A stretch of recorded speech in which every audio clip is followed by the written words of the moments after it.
Hello Exile, welcome back to Before You Buy. In this episode we will be covering the entire Zenith theme from the armor set to the back attachment to the weapons, shields, and the effects.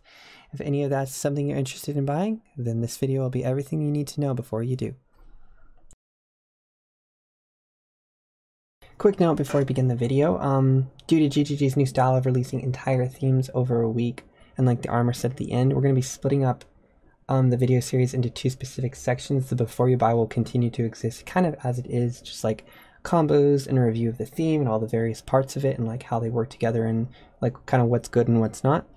And then like the all classes preview that was originally at like the start of the videos when I started this format is going to be taken off and like published as a separate video. And that way anybody who wants that can specifically go and look for that. And that way we can just like stick to what we want to focus on in each video. And I think that'll help with our run times a bit too, because those are starting to get really long. So yeah, let's talk about the Zenith armor. Now, if I had to describe this armor in a word, it would be pristine. Like there are areas of heavy detail across like the surface of the design, but there's also like these sweeping white plates that just give it a really regal appearance, despite the trimmings making it look really gladiatorial. Like the helmet is very much inspired by like traditional gladiator helmets, and like the shoulder pads and whatnot all look very rugged and very ready for combat. But again, the plating of the armor is just very clean, and I love that about this design. I love just like the detailing that went into this. I think it's really great. And also just due to like the color palette and how well the armor is designed, and also the fact that it doesn't have like a trailing cloak like so many of the new armors do, this is going to go with almost everything. There's going to be like very few combos that you can come up with that this is not going to work with. A few of my favorite examples that combo really well. With any new armor, I always try to throw like the assassin stuff into it just to see if it works. I really like the shade of blue. Again, just a really crisp and clean color palette, and also a really simple combo that really works well. Another thing that I have that I don't really use too much that I would really like to is the Betrayal Cloak. Now this is a really cool cloak, and I really do like it. But due to like playing with so many armors that have like trailing coats that otherwise don't look too good, I feel like this armor set is a good opportunity to pull it out of storage and enjoy it just a little bit. Good things that work with it are like the assassin helmet, or maybe like the chaos orb. Chaos orb's really fun. And then you could just throw in something like the deicide gloves for a bit more yellow, and maybe just like the sunstone for a cool weapon effect. You could also really mix it up and get weird and throw something like the new wild stuff into it. This is just like with the wild wings helmet and cloak, and it's not going to look, again, too bad. Now, when I was playing around with combos, I found myself not wanting to switch up the gloves or the boots too much. I didn't really like anything that I tried. And I think the reason for that being is that the armor with the gloves and the boots really does feel like a complete cohesive design. It works with itself. It works really well. They did a good job of making it look really seamless. And I feel like once you start taking away like the matching white plating on like the arms and the legs, it really does lose some of its attractiveness. Whereas the helmet with like the blue eyes and like the interesting little crown on the back is a little bit more outlandish of a design, and the motives on the shoulders for like the crown are still there, but like you can easily take the helmet out of the design and it's still going to work really well. Whereas like the gloves and the boots are more integrated into it, if that makes any sense. Now, some other alternate back attachments that I found work really well, and I mean exceedingly well here. Stuff like the synthesis wings, or maybe like the crucible back attachment, those are going to look really good on this armor. Also illusionist, not to the same effect. I really feel like the illusionist is the weakest of the three like blue tech back attachments, but it's still okay. But by far, I think like the absolute best back attachment for this set is going to be the Empyrean. Even better than like its own cloak. I just feel like it matches the design perfectly, basically on every level. I feel like it was basically made for it. So if you have access to it, definitely play around with that a little bit, because it is amazing.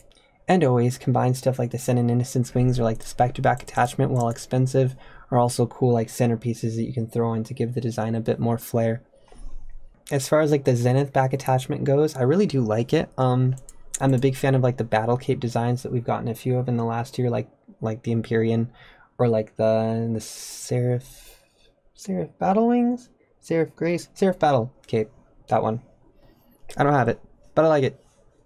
I'm waiting for it to go on sale. A cool thing that I noticed about this one is that the cape on this, as opposed to all the capes that have come before it, the edges of the cape are pleated when it's at rest. And this is going to give it a lot more room to expand when you're moving around. So it's going to look a lot more natural when it's flowing. It's going to, like when you turn, it's going to expand. And when it like comes to a rest, it's going to expand and contract much more naturally like a fabric would. So that's a nice little touch of detail by GGG that I really do enjoy. Also really like the reuse of assets to add swords into it. Very resourceful. I'm also thankful that they went for something like this instead of like a new pair of wings or like a floating tech sigil or something like that. So yeah, next up, let's talk a little bit about the weapon and the shield that were released with it. Now the shield is incredible. Shields are always great. I love shields. Give us more shields. There's a bunch more shields in the files. Just release them. Thank you. Encourage shield use. As far as the weapon goes, and I did buy 2 of them, so you can just see the dual wield here. This is our latest form shifting weapon. I feel it's pretty cool. I don't feel it's as good as the Illusionist or the Dark Prism weapon. I feel those two are superior, just in their own ways. Zenith is still very cool though. It has like this animated essence that moves over the blade, and it's affected by weapon effects in such a way that you can still like tell the difference between the handle and the blade. It has some really cool interactions actually. Stuff like Harpy is going to look really cool. Or like Empyrean. I think Empyrean's my favorite so far that I've found. I think my biggest gripe with this weapon, or actually I think my only gripe with this weapon, is the fact that they included like 3 different forms for it. Because you have the pike, but you also have the axe. But these forms are only visible on 2-handers. Like if you're using a one-handed axe, it's still just going to come out as the sword. And I feel that's really like an oversight since they released it with a shield. Like they obviously intended for it to be used with one-handers a lot, but the only one-handed model available is the sword. It would have been cool if it also worked with stuff like axes and maces, like the Illusionist weapon did, because this one like form shifts on both one-handers and two-handers. So a little bit of an oversight there, but it doesn't really take away from the design of the weapon all that much. I still feel like it's really cool, and it has some really interesting interactions with various weapon effects. So yeah, if you're playing melee this week and you do want like a really crisp, clean weapon design, this would be a good one to pick up. Not as good as Illusionist. I feel like that one still takes the cake, and it's just like a catch-all weapon, but it's definitely up there. Here's the part of the video where we get really opinionated. So I want to talk a little bit about like the character effect and the aura effect, and I'm going to group them together in this part because I feel like they have the same problem. And that really comes down to like the theming of the set. Like I feel like the reason why you buy the set is because it's a really cool looking melee set, and it's really clean. It's really easy to work with. Like you can throw it into anything and it's just going to be fine. And I feel like the character effect and the aura effect, let me just throw this on so you can see it, really muddy the design a lot. I feel like we would have been better off with something much cleaner. And like at this point too, GGG is just like throwing aura effects. We get a new one every single week. We get one for league rewards. We get them in the mystery boxes. We get aura effects from everywhere now. Like we quickly went from like 4 aura effects in the shop to like 20 over the past year. And so when I look at this and I'm looking at all this crazy like visual noise that's happening around my character, I don't feel like it really adds anything to the character, specifically the aura. Now the actual character effect I feel loses out to stuff like Manticore. Again, Manticore doubling down on both the character effect and the aura effect and doing it in a much less noisy way. Also something just like Faithguard. Really clean, really crisp, doesn't clip into the ground at all. I also feel like the palette of the aura and the character effects doesn't really match the armor set as well. Maybe something more bluish would have been better. Like I know the cape has red in it, but I still feel like it's not like a defining part of the armor set, that part of the palette. So I don't know. In place of the character effect that comes with it, I feel like you're much better off using something like Celestial or Bloodguard or something like Corsair if that's the color palette you want to go for. Or hell, even like the Madcap character effect. This one will be in the store in a couple weeks from the box. Just like there's so many better options when it comes to character effects that don't like muddy the screen, that I feel like this is one that you should just skip altogether. Wait it out for something better. Now the last thing I want to talk about is the pet that you can buy that matches the set. I'm generally not too big on pets. There's not many pets I get excited about that come into the store. This one's not too bad though.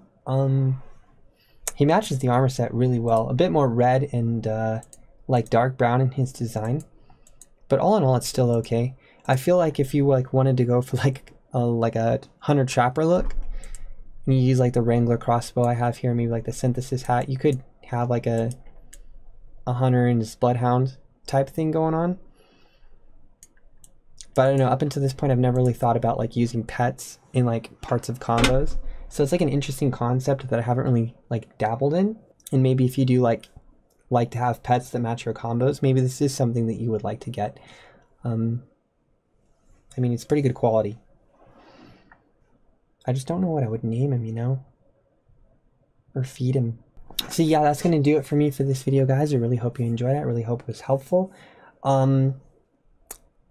I said at the end of my last two videos that I was working on a community combos video. I still am. I was sick for the last few days, so I didn't really have a chance to like edit it the way that I wanted to. I made a rough draft and it was really terrible, so I had to scrap it. So I'm going to make another stab at it tomorrow and see what I can come up with, and I'll throw parts from this set, the last set, and the Wrangler sets in, and all the comments that I've gotten from like the last 4 videos, and we'll make something really cool and really crazy and really big. So that'll be a fun project for me to work on while we're waiting for the water elemental stuff that's going to be coming next week. Also, like I said, this video is split up into 2 parts. The all classes preview that was generally in the Before You Buy series is now in its own section on my channel, so go check that out if you want to see this on a different class like Witch or Scion or Templar. You can see his shoulders clipping. Nothing new there. And also, if you found this video from Reddit, from like the 60-second preview that I posted there, thanks for coming. I really appreciate you guys watching. Go ahead and hit that subscribe button. It helps every one of you. And yeah, that's it. I'm done talking. Go kill some monsters. I'll see you guys later.